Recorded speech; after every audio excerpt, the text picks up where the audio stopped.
Fixed it. Alright guys, the other day I posted this video asking for help on my 1989 Trans Am, rebodied as a Ferrari, forget the Ferrari part. It's an 89 Trans Am with the tuned port fuel injected 5.7 liter V8 350. It was running like crap, wouldn't idle, put it into gear, it would stall, put on the air conditioner, it would stall, check engine light was strobing, it was stuttering and shaking, and this happened all of a sudden when it was working perfectly. And I read through the comments, and unanimously everybody said it was the idle airspeed control, whatever it is, this little doohickey. I'm gonna point out to you here. Now, I went through the service records and I could see that that thing had been replaced in this thing's short life. It's only got 30-something thousand miles on it. And so I thought I would take it out and maybe clean it. But first I tried simply unplugging it. When I unplugged it, it idled at 1500 RPM. And it worked perfectly. I could put it into gear, I could turn on the air conditioner and drive it, but the idle was so high, it just was too much. So I took some cleaner, some electronics cleaner, I sprayed out the plug and the thing. I wanted to remove it, but it takes a huge socket or wrench that I don't have. I want to say maybe a 32 millimeter. I don't have one of those, so I couldn't remove it. I wanted to remove it and clean it, inspect it. But I tried just plugging it back in and voila, thing works fine. It's working fine. No check engine light, idling at like 600-700 RPM, air conditioner on, I just took it around the block. It's fine. So clearly it was just a situation of a bad connection. Here you have a car that's always lived in either Nevada or California. It's been sitting outside lately because I haven't been able to keep it in here. We just cleared out this spot in the garage. And it is a low mileage car, and sometimes low mileage isn't always a good thing. When you have a car that's 30 years old, that's not always a good thing. So what I'm probably going to do is just go through this whole car. I've got some, let me see if I have it here with me. Yeah, so I have electronic cleaner and dielectric grease. And so what I want to do is I'm going to go through all the connections, clean them, maybe put a little dab of this on there, because what happens is, out here in the desert in Las Vegas, that fine dust particulate, you can't keep it out of anywhere. In this garage, we've tried to airproof this thing, and I come back a few days later and everything in here is covered with a fine powder. So that fine dust manages to get its way in there, along with maybe heat and contraction, corrosion, I don't know. We don't have salt water here, so we're not dealing with water corrosion. But I will say that I did recently dress this engine. I cleaned the engine and I dressed it with some Back on Black. And the thing is, that was weeks ago though. I've been driving this thing a lot.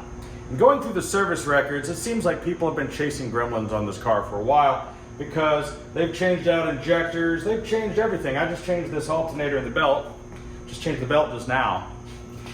And I've never really had this kind of a problem with one of my other TPI Trans Ams. I've got an 88 GTA that's a Night Rider car, has this exact same motor in it. I also have an 86 Corvette convertible with this exact same motor in it. I've never had any problem out of either one of those. I personally feel it's a very reliable engine. But hey, listen, the thing is pretty old, older than probably a lot of you that's watching. And it just needs a little love and attention, that's all. But thank you so much to all the people who commented and said where to look and to check out that part. I don't think I'm going to replace it. It looks brand new. And it could be that the plug just wasn't on there all the way, and that's what caused it. A little bit of heat, a little bit of vibration, a little bit of time. That's what happened. So again, I want to thank all of my YouTube mechanics for helping me figure that out. And I haven't really driven more than around the block, but the problem was pretty immediate before. I mean, I couldn't even move it from over there to over here without it dying.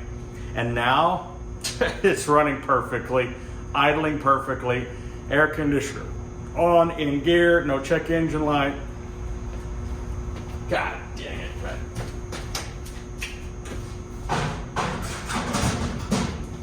like, you know, I'm happy and sad at the same time. Like, I'm happy that it's fixed, didn't cost me anything, but so pissed off that I was without my car for like a week over something so dumb. But thank you, YouTube. Thank you to all my fans and my viewers. And if you want to follow more about this car, because there will be more, and the other cars that we do, make sure to like, share, and subscribe.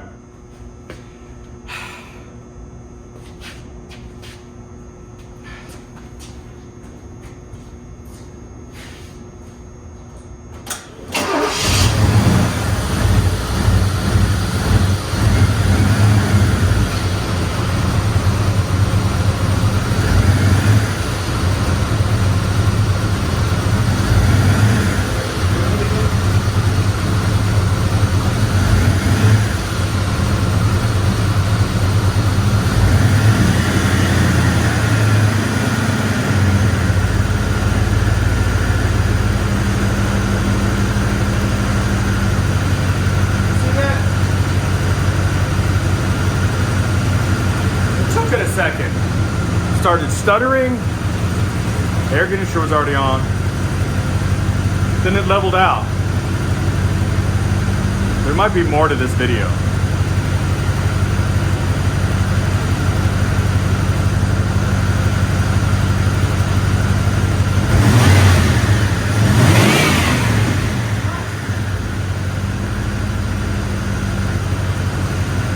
Friday night in Vegas, I'm taking my Ferrari out for some fun and ice cream or something. Gosh darn it.